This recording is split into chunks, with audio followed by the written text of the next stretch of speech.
राम जी ने हमें अपने जीवन में सिखाया कि जीवन को अपनी मर्यादा से जीना चाहिए। जो व्यक्ति मर्यादा को छोड़ देता है फिर वो मनुष्य नहीं रहता, वो तो पशुवत हो जाता है।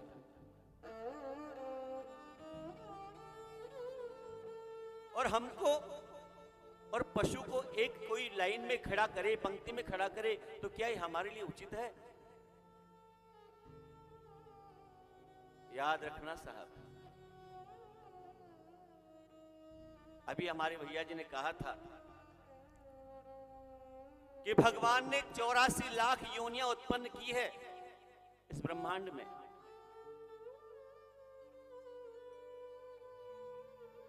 और मनुष्य का जो जन्म है वो सबसे आखिरी योनि है। कोई कीड़ा बनता है, कोई पतंगा बनता है, कोई सांप बनता है, कोई बिच्छू बनता है, कोई समुद्र में रहने वाले जीव बनते हैं, कोई पृथ्वी के अंदर रहने वाले जीव बनते हैं, कोई केचुआ बनता है। ऐसी ऐसी दुर्गम गतियां, ऐसी ऐसी दुर्गम हमको योनियां देखने को मिलती है, जिनको देख करके हमको हृदय में बड़ा पश्चाताप होता है कि राम राम राम, इनका क्या जीवन है। 84 लाख योनियों में भटकते भटकते प्राणी जीव भगवान से प्रार्थना करता है कि भगवान हमको अब इस जन्म में नहीं रहना, इस योनि में नहीं रहना। ये सबसे कठिनतम योनि है। कुत्ता, बिल्ली, मगरमच्छ, सूअर तक भगवान बनाते हैं।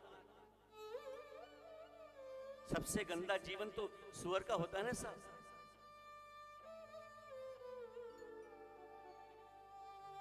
उस सूअर की योनि में पड़ा हुआ जीव भगवान से प्रार्थना करते हैं, गोविंद एक बार मुझे बस इस योनि से मुक्त कर दो, मैं आपका खूब भजन करूंगा।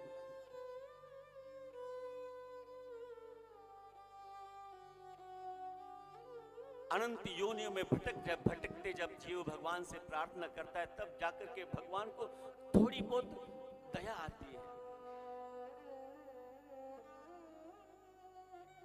तब भगवान विचार करते हैं कि इस जीव ने इतने योनियों में भटकाव किया है, अनेक प्रकार के कष्ट पाए हैं, अब मैं इसको मनुष्य बना देता हूं।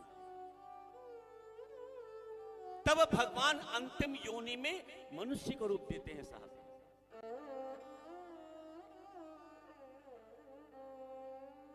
अब आप ही सोचिए, आप ही विचार कीजिए कि मनुष्य जीवन हमको मिल गया, और मनुष्य जीवन मिलने के बाद में भी यदि हम पशुवत आचरण करें तो हमारा क्या होगा?